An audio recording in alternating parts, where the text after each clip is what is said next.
বিশ্বনবী মেরাজে গেলেন, মেরাজ থেকে ফিরে আসলেন। বিশ্বনবী বর্ণনা করলেন, আমি বাইতুল মাকদাস দেখেছি মাঝরাতে, লক্ষাধিক নবীকে নিয়ে নামাজের ইমামতি করেছি, 7 আকাশ দেখেছি, আল্লাহর আরশ দেখেছি, আল্লাহর সাথে কথা বলেছি, আবার ফজরের আগেই মক্কায় ফিরে এসেছি। সবাইকে খাইছে খাইছে, মুহাম্মদের মাথার তার ছিঁড়ে গেছে, নাউজুবিল্লাহ পড়ে। আবু জাহেল, উতবা, সাইবা সবাই মিলে একটা সুযোগ পেল, বলল এতদিন আমরা আবু বকররে বুঝাইতে পারি না, আজকে মুহাম্মদ যে গাঞ্জাখুরি কথা বলে এটা বললে আবু বকররে আমাদের দলে নিয়ে আসা যাবে। সবাই সাইয়েদনা আবু বকরের কাছে যায়, যে বলে আবু বকর জানো নাকি তোমার নবী নতুন কথা আমদানি করেছে? কি বলেছে আমার নবী? তোমার নবী বলে মাঝরাতে বাইতুল মাকদাস গিয়েছে। বাইতুল মাকদাসে তখন দ্রুতগামী ঘোড়া দিয়ে ছুটলেও যেতে লাগে 15 দিন। অ্যাবাউট টার্ন কাম ব্যাক, ফিরে আসতে আরো 15 দিন, মোট কয় দিন? 1 মাস, যেতে আসতে 1 মাস। তোমার নবী মাঝরাতে নাকি বাইতুল মুকাদ্দাসে ইমামতি করছে, 7 আকাশ ঘুরেছে, আল্লাহর আরশ দেখেছে, আল্লাহর সাথে কথা বলেছে, আবার ভোর হওয়ার আগে নাকি মক্কার জমিনে ফিরে এসেছে। আবু বকর বললেন, আসলেই কি আমার নবী এই কথা কইছে? সবাই এক বাক্যে বলে, হ্যাঁ তোমার নবী মুহাম্মদ এই কথা বলেছে। আবু বকর দ্ব্যর্থহীন কণ্ঠে ঘোষণা করে দিলেন, আমার নবী যদি এই কথা বলে থাকে, আমার নবী সত্য বলেছে, সত্য বলেছে, তিনি কখনো মিথ্যা বলতে পারে? বিশ্বনবী খুশি হয়ে গেলেন, সাইয়েদনা আবু বকরের জন্য দোয়া করে দিলেন, আর বললেন, আবু বকর আনতা লাস্তা আবু বকর ফাকাত, আজকে থেকে তুমি শুধু আবু বকর নও, আজকে থেকে তুমি আবু বকর সিদ্দিক। সিদ্দিক, সত্য গ্রহণে, সত্য প্রকাশে, সত্য মানার ক্ষেত্রে আপোষহীন, কোনো আপোষ নাই। চিল্লায় এখন ঠিক কিনা? সে আল্লাহ বললেন, ওয়াযকুর ফিল কিতাবি ইব্রাহিম ইন্নাহু কানা সিদ্দিকান নাবিয়্যা। ও নবী, আপনার এই কোরআনের ভেতরে আমার খলিলের নামটা রাখেন, কারণ আমার খলিল যেন তেন কোনো নবী নয়, সাধারণ পয়গম্বর নয়, আমার নবী ইব্রাহিম হলো সিদ্দিক, সত্য প্রকাশে আপোষহীন। এজন্য আল্লাহ খুশি হয়ে ওনার একটা টাইটেল দিলেন, টাইটেলটা হলো খলিল। ওয়াত্তাখাযাল্লাহু ইব্রাহিমা, চিল্লায় বলেন ওয়াত্তাখাযাল্লাহু ইব্রাহিমা, আমি ইব্রাহিমকে খলিল বানিয়েছি। খলিল মানে দোস্ত। খলিল মানে কি? আল্লাহ দুনিয়ার একজনের দোস্ত ডাকে, কি মজার ব্যাপার, কেমন লাগে তার কাছে শুনতে? সুবহানাল্লাহ কইবেন না? ওনারে বানাইলেন খলিল, আর বিশ্বনবীরে বানাইলেন হাবিব। সুবহানাল্লাহ পড়েন। বাপ বেটা সব নিয়ে গেছে। সাইয়েদনা ইব্রাহিম হচ্ছেন বাবা, আর বিশ্বনবী ছেলে। বিশ্বনবীর অনেক উপরের পুরুষ হচ্ছে সাইয়েদনা ইব্রাহিম, তো এটা পর্দাদা না, বাবা না?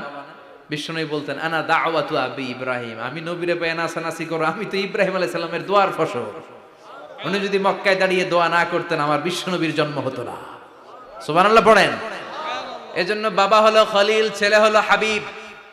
খলিল মানেও বন্ধু, হাবিব মানেও বন্ধু। খলিল মানে এমন বন্ধু যেই বন্ধু আল্লাহরে খুশি করার জন্য কাজ করে, আর হাবিব মানে এমন বন্ধু যারে খুশি করার জন্য আল্লাহ নিজে কাজ করে।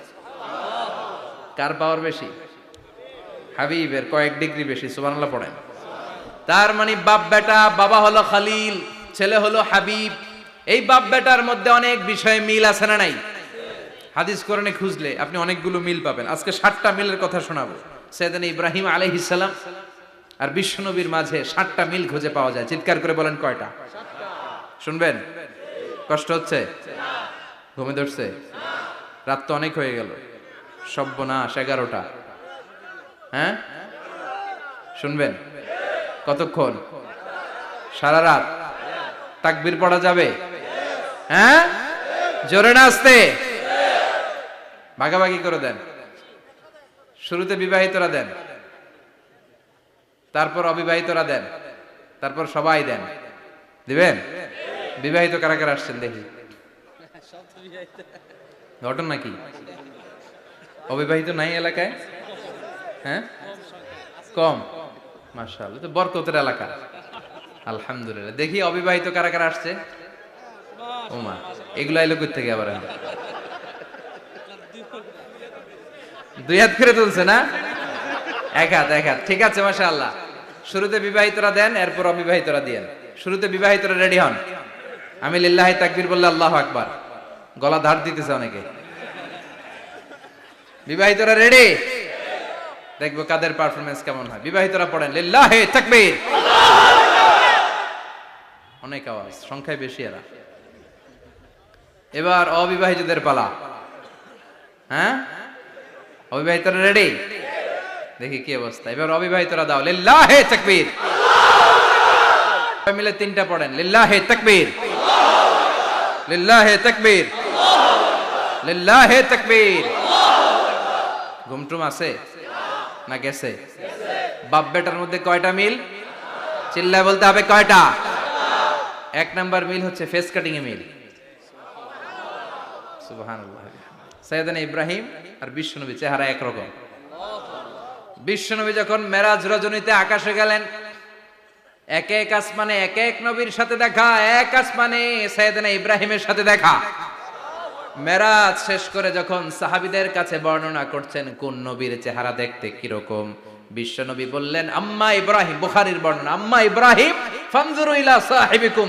আর ইব্রাহিম নবীর চেহারা কেমন জানতে চাও? জানতে হলে আমি বিশ্বনবীর দিকে তাকাও। আমার চেহারা দেখতে যেমন, আমার বাবা সাইয়েদনা ইব্রাহিমের চেহারা প্রায় হুবহু এরকম। তার মানে এক নম্বরে কোন দিকে মিল? চেহারাতে মিল, ফেস কাটিং এ মিল। চিল্লায় কোন ঠিক কিনা? দুই নম্বরে উসওয়ায়ে হাসানা। দুই নবীর ক্ষেত্রে উসওয়ায়ে হাসানা শব্দ কোরআনে ব্যবহার করেছে কে? লাকাদ কানা লাকুম ফি রাসূলিল্লাহি উসওয়াতুন হাসানা। তোমাদের জন্য বিশ্বনবীর জীবনীর ভেতরে উত্তম আদর্শ আছে না নাই? আবার ইব্রাহিমের ক্ষেত্রে বললেন কাদ কানাত লাকুম উসওয়াতুন হাসানাতুন ফি ইব্রাহিম। বিশ্বনবীর জীবনীতে যেমনি তোমাদের জন্য আদর্শ, সাইয়েদনা ইব্রাহিমের জীবনীতেও। সুবহানাল্লাহ পড়ে। তার মানে বিশ্বনবীও মডেল, সাইয়েদনা ইব্রাহিমও মডেল। নাকি শাহরুখ খান আমাদের মডেল? ইমরান খান, জর্দা খান, কেউ আমাদের মডেল? নায়ক নায়িকা, গায়ক গায়িকা, ক্রিকেটার, সেলিব্রিটি, ডান্সার একটাও আমাদের মডেল হতে পারে? কোন কবিরা আমাদের মডেল? আমাদের মডেল হলো নবীরা। চিল্লায় বলেন ঠিক কিনা? কবিরা এক একজন এক এক দিকে যায়, এক একজন এক এক কথা বলে। আউলা ঝাউলা চুল নিয়ে চলে, যার মাথা দিয়ে যেটা বেরোয় সেটা বলে। কিন্তু একজন নবী যেটা বলে অন্য নবী বিপরীত বলে না। কারণ কবিরা কথা বলে তাদের মন মস্তিষ্ক প্রসূত কথা থেকে, আর সব নবীদের কথা আসে একটা হেডকোয়ার্টার থেকে। হেডকোয়ার্টারটা কার? কোন নবী বলছে আল্লাহ একজন, আরেক নবী বলছে না দুইজন হতে পারে। কোন নবী বলেছে আখেরাত আছে, আরেক নবী আইসা বলছে নাও থাকতে পারে। এরকম কইছে? কারণ কবিদের মতো ওনারা মাথায় যা আসে পাগলের মতো তাই বলে না। তাদের মাথায় কথা আসে একটা হেডকোয়ার্টার থেকে। চিল্লায় বলেন হেডকোয়ার্টারটা কার? আল্লাহ বললেন উসওয়ায়ে হাসানা, বিশ্বনবী তোমাদের জন্য আদর্শ, সাইয়েদনা ইব্রাহিম আদর্শ। তার মানে আদর্শিক দিক থেকে দুই নবীর মিল আছে না নাই? তিন নাম্বার, দুইজন নবী উলুল আজমি মিনার রুসুল।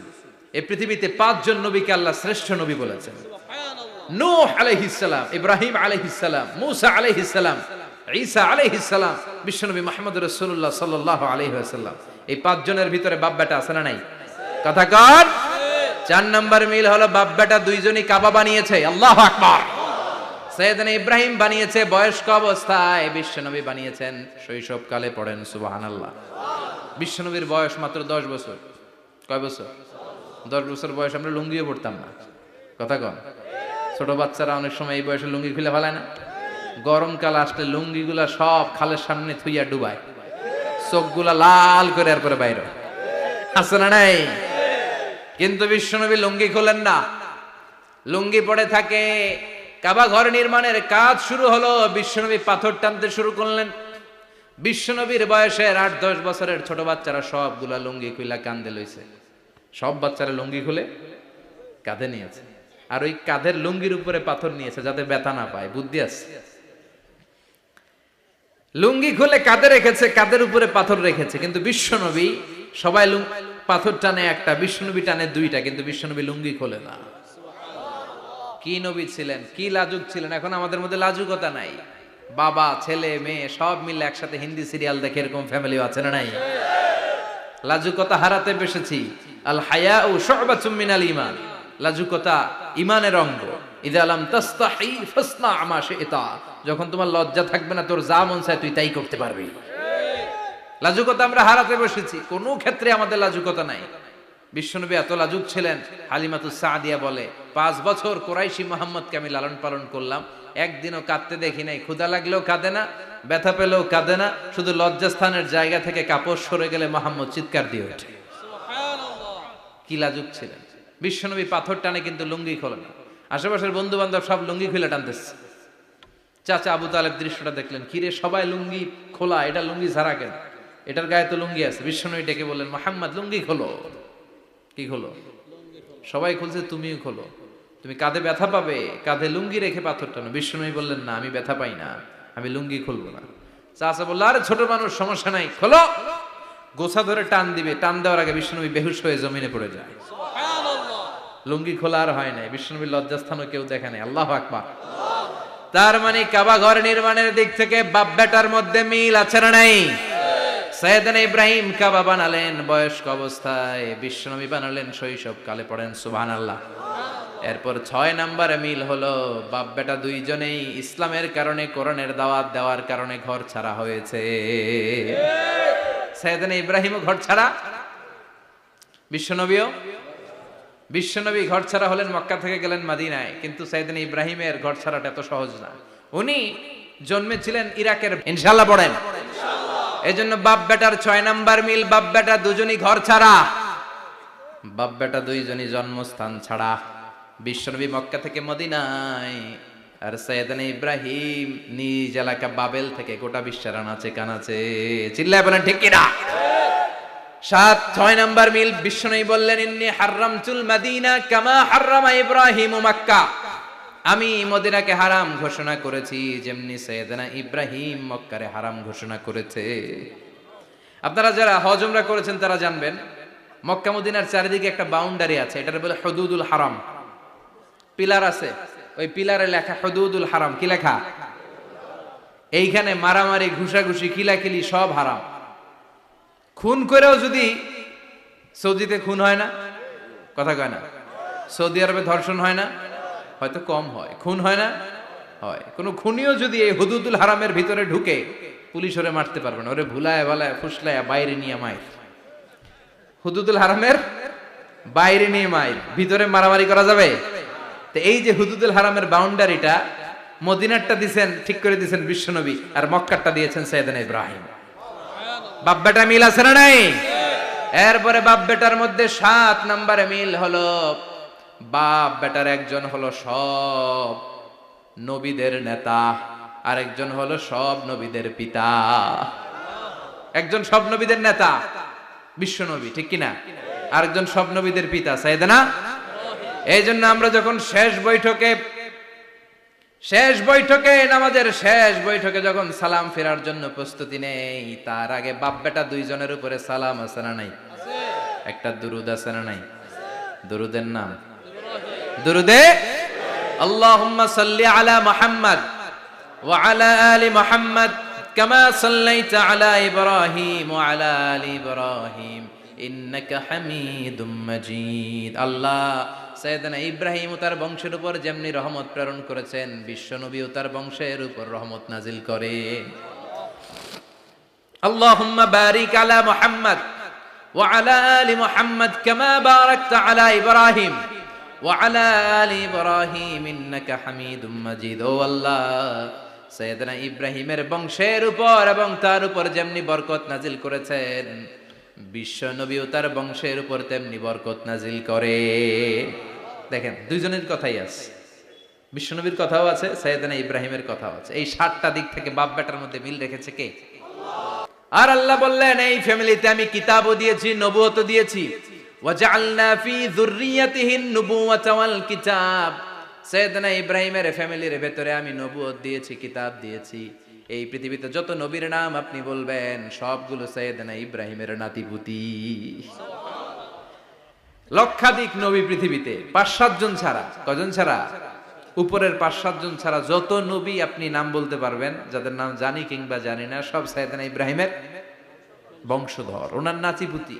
ওনার আল্লাহ 86 বছর বয়সে দিলেন সাইয়েদনা ইসমাইল আলাইহিস সালামকে। ওনার বয়স যখন 100 তখন দিলেন সাইয়েদনা ইসহাক আলাইহিস সালামকে। তাহলে ওনার প্রথম ছেলের নাম, দ্বিতীয় ছেলে, আওয়াজ করে বলেন প্রথমটা দ্বিতীয়টা ইসহাক। দুর্ভাগ্যজনক হলেও সত্য, ইসমাইলের চেনে কোনো নবী আল্লাহ দেন নাই, কোনো নবী নাই।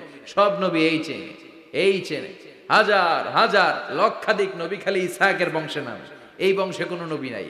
আর এই বংশের নবীরা প্রজন্মের পর প্রজন্ম একে অপরকে বলে যায়, সব শেষে কিন্তু একজন নবী আসবে, ওইটা হবে শ্রেষ্ঠ নবী, বিশ্ব নবী, ঠিক কি না? একের পর এক নবুয়ত আল্লাহ এই চেনে দিলেন। ইসহাকের চেইনে, সাইয়েদনা ইসমাইলের চেইনে কোনো নবী নাই।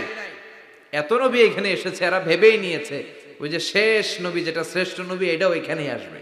কিন্তু আস্তে আস্তে হাজার হাজার লক্ষাধিক নবী আল্লাহ এইখানে পাঠিয়ে সাইয়েদনা ঈসা আলাইহিস সালামের পরে আল্লাহ স্টপ মেরে দিলেন। স্টপ মেরে দিয়ে 570 বছর পরে শ্রেষ্ঠ নবীটারে আল্লাহ এই চেনে পাঠিয়ে দিলেন। এজন্য আমরা হচ্ছি বানি ইসমাইল। আমরা কি? বিশ্বনবী হচ্ছেন বানি ইসমাইল, বিশ্বনবী কি? আর এরা হচ্ছেন বানি Israil. Changing the leadership from বানি ইসরাইল টু বানি ইসমাইল। এজন্য অহংকারকারীদের পরিণাম শুভ হয় না। এরা নবী পেতে পেতে এই প্রজন্ম অহংকারী হয়ে উঠেছিল আর গালি দিচ্ছিল এই চেইনটা আটকুরা চেইন, নবী আসার দিক থেকে এই চেইনে কোনো নবী নাই, সব নবী এই চেইনে আমরা পাই, আর শ্রেষ্ঠ যে নবীটা আসবে সেটাও এই চেইনে আসবে। আল্লাহ কয় না, আমি খেলা উল্টায় দিব, সব নবী এখানে পাঠালেও শেষ নবী আমি এখানে পাঠাবো না। শেষ নবী আল্লাহ তাআলা সাইয়েদনা ইসমাইলের চেইনে পাঠিয়ে দিয়েছেন। চিৎকার করে পড়েন আল্লাহু আকবার। পৃথিবীর সর্বশ্রেষ্ঠ তিনটা ধর্ম, ইহুদিবাদ, খ্রিস্টবাদ আর ইসলাম, এই তিন ধর্মের উৎপত্তি হচ্ছে সাইয়েদনা ইব্রাহিম থেকে।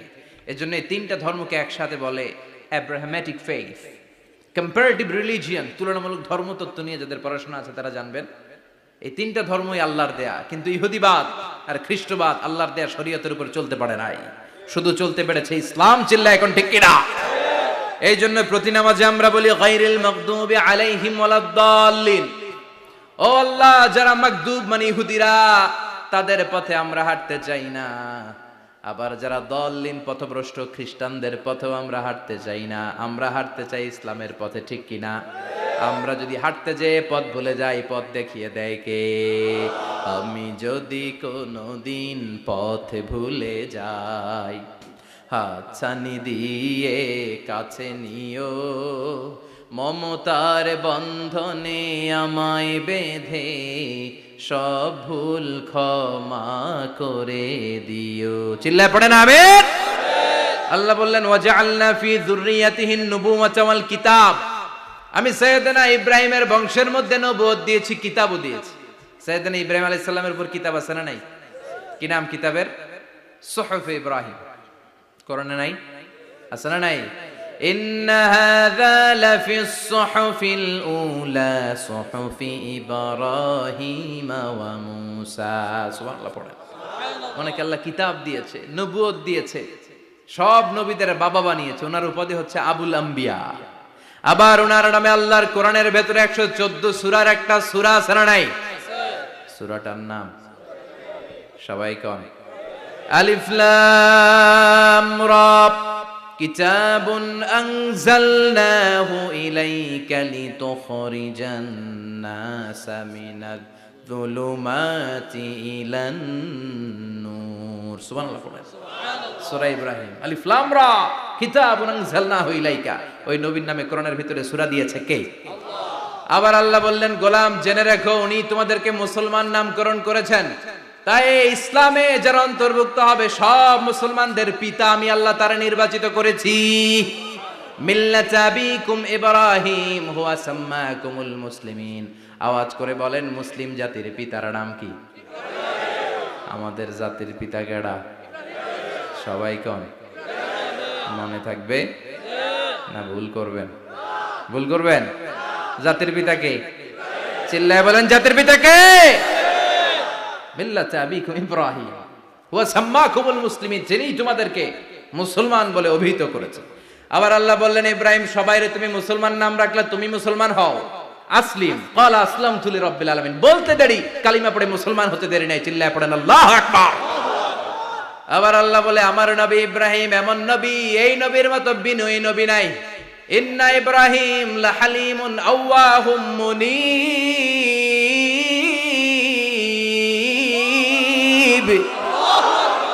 ইন্না ইব্রাহিম লাহালিম আওয়াহ মুনিব। এই নবী সহনশীল নবী, সুবহানাল্লাহ পড়ে। সহনশীলতার কোনো অভাব নাই, যেটার অভাব আমাদের মধ্যে সবচেয়ে বেশি। কথা কন, আমাদের বাংলাদেশিদের মধ্যে সহনশীলতার অভাব আছে না নাই? নিজে যেই দল করি এটাই ভালো, বাকি সব কালা, আছে না নাই? আমি তাবলীগ করি তো আমি ভালো, বাকি সব বাতিল। আমি জামাত ইসলাম করি তো আমি হক, বাকি সব বাতিল। আমি আহলে হাদিস তো আমি সেরা, আমার মতো সেরা কেউ নাই। এরকম অসহনশীল মানসিকতা আছে না নাই? নিজে যেটা বুঝি এটাই ভালো, বাকিরা কেউ ভালো না, বাকি কেউ ভালো না। আহা, কি ভয়ঙ্কর অবস্থা। কিন্তু সাইয়েদনা ইব্রাহিমের অভ্যাস এটা ছিল না, উনি সহনশীল ছিলেন। আমাদের বাংলাদেশে দেখেন কত ইসলামিক দল, কত পীরের মুরিদ, কত পীর। এই দেশে যত পীর, অনেক দেশে জনগণ এত নাই। কথা কন, এত পীর এই দেশে, অনেক দেশের জনসংখ্যাও এত না। এক ইসলাম, এক কোরআন, এক নবী, তারপরে গুতাগুতি আছে না নাই? কেউ কাউরে দেখতে পারে না, ঠেলা ঠেলি। হ্যাঁ, এ কাফের, তুই কাফের, তোর নানা কাফের, তোর 14 গোষ্ঠী কাফের, তোর পীর সাহেব কাফের, আছে না নাই? কয় আমার পীর সাহেব কাফের হলে তোর পীর সাহেবের 14 গোষ্ঠী কাফের। ওই কাফের মরলে যেখানে কবর দেয়া হবে, ওই কবরের উপরে যে ঘাস উঠবে, ওই ঘাস যে গরু খাবে, ওই গরুর দুধ যে খাবে, ওইটাও কাফের। কথা কন, আছে না নাই? কেউ কারো ভালো সহ্য করতে পারে না। একজন বলছিল, ভাই এই বাংলাদেশের জাতীয় খেলা হাডুডু হইলো কেন? আমাদের জাতীয় খেলার নাম, কথা কন, দেখছেন? একটা সামনে যাইতে চাইলে বাকি সবাই ঠ্যাং ধরে নিচের দিকে নামে, আছে না নাই? সামনে যেতেই দিবে না, ভালো কাজ করতেই দিবে না, কারো ভালোটা কেউ সহ্য করে না। উপরের দিকে উঠতে চাইলে ঠ্যাং ধরে ওইটারে নামায়। এজন্য আমাদের জাতীয় খেলা হাডুডু। কথা বলেন। আল্লাহ বললেন সাইয়েদনা ইব্রাহিমের চরিত্র কিন্তু এমন ছিল না। ইন্না ইব্রাহিম আলা হালিমুন আওয়াহুম মুনিব। আমার ইব্রাহিম ছিল সহনশীল। আল্লাহু আকবার। আমাদের বাংলাদেশীদের এখন সবচেয়ে বেশি দরকার এটা, সহনশীলতা। আমরা অযাচিত মন্তব্য করতে দ্বিধাবোধ করি না, কমেন্টস করতে দ্বিধাবোধ করি না। ফেসবুকে, ইউটিউবে কমেন্টস আছে না নাই? কার ব্যাপারে তুমি কমেন্টস করো, কি বিষয়ে কমেন্টস করো, ওই বিষয়ে আদৌ তোমার ধারণা আছে কিনা, পড়াশোনা আছে কিনা, তুমি ওইটাতে স্পেশালিস্ট কিনা, কোনো ধারণা। ইচ্ছে মতো কমেন্ট আছে না নাই? ইচ্ছে মতো মন্তব্য, একে অপরের প্রতি হিংসা, কোনো ভালোবাসা নাই, মহব্বত নাই। এক নবীর উম্মত, এক লা ইলাহার পতাকার তলে আমরা দাঁড়িয়ে, চিল্লায় বলেন ঠিক কিনা? তারপরে গুতাগুতি, কিলাকিলি, কেউ কাউরে দেখতে পারে না। আল্লাহ তুমি হেফাজত করো, আমাদের মধ্যে তুমি ঐক্য তৈরি করে দাও, হিংসা জিঘাংসা তুমি হৃদয় থেকে দূর করে দাও। আবার আল্লাহ বললেন ইন্না ইব্রাহিম কানা উম্মাতান ওয়াহিদা। আমার খলিল ইব্রাহিম শুধু সহনশীল নয়, আমার খলিল ইব্রাহিম একাই একটা উম্মত। এটা একটা কথা হইলো? একা একটা উম্মত হইতে পারে? আমরা সবাই উম্মত, কোটি কোটি মানুষ, ফলে বিশ্বনবীর উম্মত, উম্মতে মুহাম্মাদে, ঠিক কিনা? একজন কি একটা উম্মত হইতে পারে? আল্লাহ বলেন ইব্রাহিম এমন নবী, একাই একটা উম্মত। সুবহানাল্লাহ পড়ে। ইন্না ইব্রাহিম কানা উম্মা ওয়াহিদার, কারণ উনি যখন জমিনে ছিলেন একটা লোক আল্লাহর নাম নেয়ার মতো ছিল না, সব ছিল মুশরিক। উনি ছাড়া সব মুশরিক। উনি ছিলেন মুওয়াহহিদ, তাওহীদের পক্ষে। উনি ছাড়া পৃথিবীতে তখন যারা ছিল সব ছিল তাওহীদের বিপক্ষে, মানে মুশরিক। আল্লাহ বুঝাতে চাইলেন পুরো মুশরিক গোষ্ঠী একটা উম্মত, আমার ইব্রাহিম খলিল একাই আরেক উম্মত। ইন্না ইব্রাহিম কানা উম্মাতান ওয়াহিদা। সাইয়েদনা ইব্রাহিমের সময়কালে মুসলমান বলতে কেউ ছিল না, উনি একা ছাড়া। তার মানে গোটা বিশ্বের সব মুশরিক মিলে একা একটা উম্মত, সাইয়েদনা ইব্রাহিম নিজে নিজে একটা উম্মত। কি পরীক্ষা করে, কিভাবে আল্লাহ ওনারে উত্তীর্ণ করেছেন। এজন্য খুশি হয়ে আল্লাহ ওনারে খালিল উপাধি দিয়েছেন। কথা কন, ওনার কিছু উপাধি আছে, একটা হচ্ছে সিদ্দিক। কি উপাধি? আমাদের অনেকের নাম আছে না? এদিকে আছে সিদ্দিক নামে কেউ? মাশাআল্লাহ আছে তো। সিদ্দিক মানে কি জানেন? হ্যাঁ, কথা কন। সত্যবাদী। শুধু সত্যবাদী না, সত্য প্রকাশে, সত্য গ্রহণে, সত্যের ব্যাপারে আপোষহীন, কোনো আপোষ করে না। চিল্লায় এখন ঠিক কিনা?